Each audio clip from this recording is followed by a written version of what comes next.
Chicken recipe তো আমরা বাড়িতে সবাই কম বেশি করে থাকি। তো আমি যেভাবে আজ তোমাদের সাথে শেয়ার করব ওই চিকেন রেসিপিটা সম্পূর্ণই আলাদা। স্কিপ না করে পুরো ভিডিওটা দেখতে থাকো, আশা করি ভীষণই ভালো লাগবে।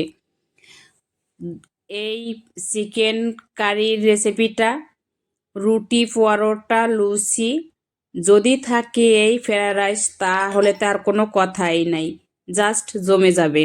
চলো তাহলে কথা না বাড়িয়ে দেখে নেওয়া যাক কিভাবে আমি এই চিকেন কারি রেসিপিটা করি। তো এখানে আমি 3.5 কিলো চিকেন নিয়েছিলাম। সাইজটা দেখো, একেবারে ছোটও করিনি, একেবারে বড়ও করিনি। তো কেটে ধুয়ে পরিষ্কার করে নিয়েছিলাম। দিয়ে দিলাম গোলমরিচ, লবণ আর হলুদ। দেব ঘি। আমরা তো তেল দিয়ে অনেকেই করে থাকি কম বেশি। আমি যে পদ্ধতিতে করছি, তোমরা স্টেপ বাই স্টেপ এই রান্নার ভিডিওটা ফলো করো, তাহলে এরকমই হবে আশা করি। খেতে কিন্তু দুর্দান্ত হয়। কেটে নিয়েছিলাম 2টো টমেটো আর রসুন, পেঁয়াজ। কড়া গরম করে ঘি দিয়ে দেব। এই রান্নাটা যেভাবে আমি করছি, তোমরা এভাবে রান্না করারই চেষ্টা করবে। আমি ঘি দিয়ে একটু পেঁয়াজ ভেজে নেব। কিছু সময় ভেজে নেওয়ার পরে দিয়ে দেব টমেটো আর রসুন। অল্প সময় একটু ভেজে নেব, যাতে কাঁচা গন্ধটা না থাকে, ততক্ষণ অবধি ভাজতে হবে। আর আমি দেব এখানে কাজু বাদাম 50 গ্রামের মতো। তোমরা চাইলে চিনেবাদামও দিতে পারো। আমি কাজু বাদাম দিয়েছি। একটু বাদামি কালার করে ভেজে নেব। দেখো কালারটা কিন্তু আমার প্রায় চলে এসছে। ঠান্ডা হওয়ার পরে আর একটু কালার আসবে। নামিয়ে ঠান্ডা করতে দেব। আর ওই কড়াইয়ে আমি দিয়ে দেব বেরেস্তাটা ভেজে নেব।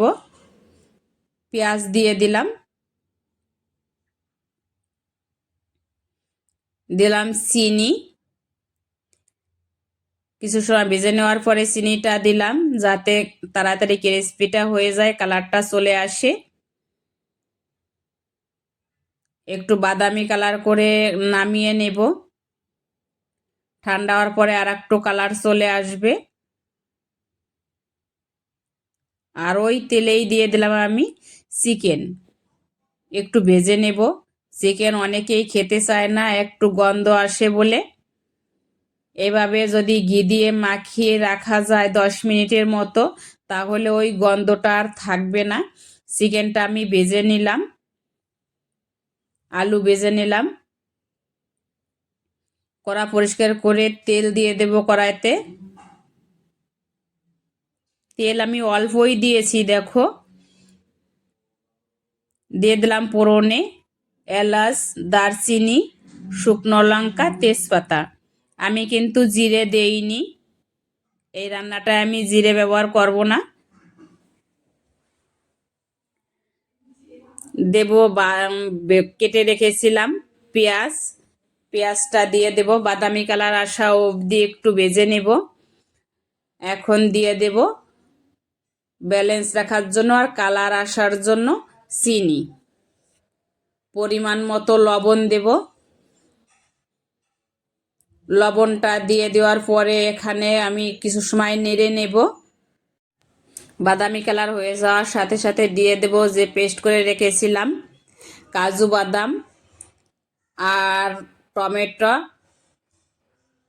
পেঁয়াজ যেটা পেস্ট করে নিয়েছিলাম এটাই দিয়ে দিলাম। এখানে রেখেছিলাম আদা ভিজিয়ে আর জিরে, ধনে ভিজিয়ে রেখেছিলাম, দিয়ে দিলাম।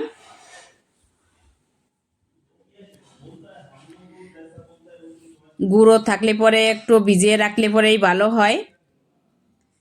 হলুদ দিয়ে দিলাম লাস্টে সবার। আর হলুদ দিয়ে দেওয়ার সাথে সাথেই কিন্তু দেখতে পাচ্ছ এখানে আমি জল দিয়ে দিয়েছি।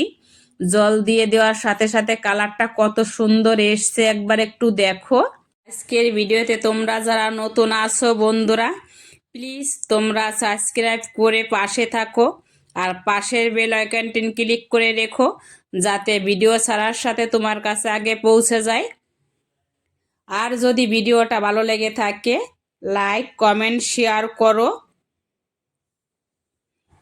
তো একটু ফুটে উঠেছে, দেব এখন গুঁড়ো লঙ্কা।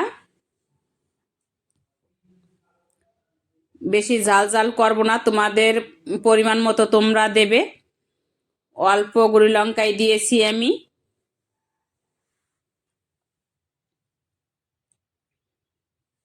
বেশি দেওয়ার কোনো দরকার নেই।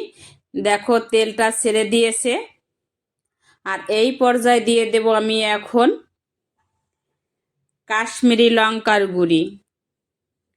কাশ্মীরি লঙ্কার গুঁড়িটা অল্প দেব, কালার যেহেতু তোমার আগেই চলে এসছে, বেশি দেওয়ার কোনো প্রয়োজন নেই। ভালো করে কষিয়ে নিলাম, তেল ছেড়ে দিয়েছে। এখন দিয়ে দিলাম টক দই, ফেটিয়ে নিয়েছিলাম টক দই। টক দইতে যখন দেব তখন আস্তে আস্তে জাল আমি দিচ্ছি।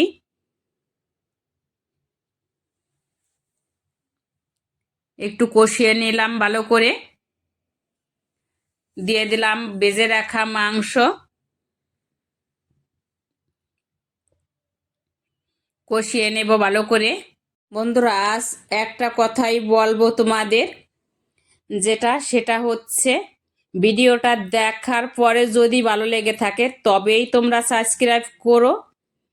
আর যদি না দেখে কোনো রকম চ্যানেলে আসার সাথেই তোমরা বলে যাও আমি বন্ধু হয়েছি, পাশে থেকো, বুঝতে পারছো কি বলে গেলাম, এরকম ধরনের কথা যদি বলে যাও তাহলে আর সাবস্ক্রাইবটা থাকে না, কেটে নিয়ে যায়।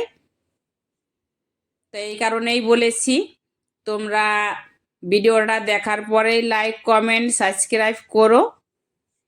এখানে আমি দিয়ে দিলাম আলু। আলু দিয়ে কষিয়ে নিয়ে আর একটু গরম মশলা দিয়ে কষিয়ে নিচ্ছি। সবসময়ের জন্য আমি সহজভাবেই তোমাদের সাথে ভিডিও শেয়ার করার জন্য চেষ্টা করি। আর যেটা আমি বাড়িতে করে থাকি সবসময়ের জন্য সেটাই শেয়ার করি। গরম জল দিয়ে দিলাম এখানে, আর দিয়ে দিলাম কাঁচা লঙ্কা। আর সবার লাস্টে দিয়ে দিলাম আমি এখানে বেরেস্তা করে রেখেছিলাম, বেরেস্তাটা দিয়ে দিলাম। এটার কারণে কিন্তু এই চিকেনটা খেতে আরও দুর্দান্ত লাগবে।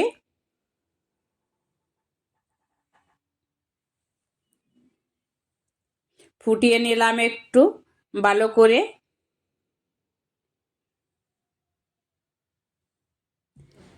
এখন অল্প সময়ের জন্য একটু ঢাকা চাপা দিয়ে রেখে দেব,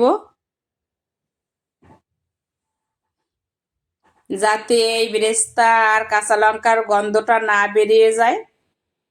প্রায় 10 মিনিটের মতন আমি ঢাকা চাপা দিয়ে রেখেছিলাম।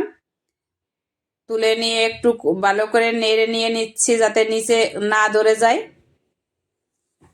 মানে তলায় না নাড়া দিলে পরে তলা ধরে যাওয়ার সম্ভাবনাই বেশি থাকে।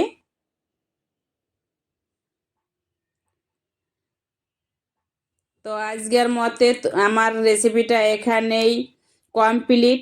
প্রথম থেকে শেষ অবধি দেখার জন্য বন্ধুরা তোমাদের অসংখ্য ধন্যবাদ। এভাবেই ভালোবাসা দিয়ে তোমরা পাশে থেকো, যতটুকুই হয়েছে যতটুকুই পেরেছি তোমাদের ভালোবাসায়।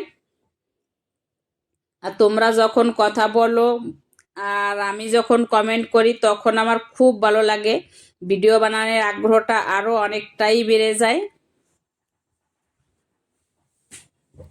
এভাবে ভালোবাসা দিয়েই পাশে থেকো, আর আমি চেষ্টা করি সবসময়ের জন্য তোমাদের পাশে থাকার জন্য।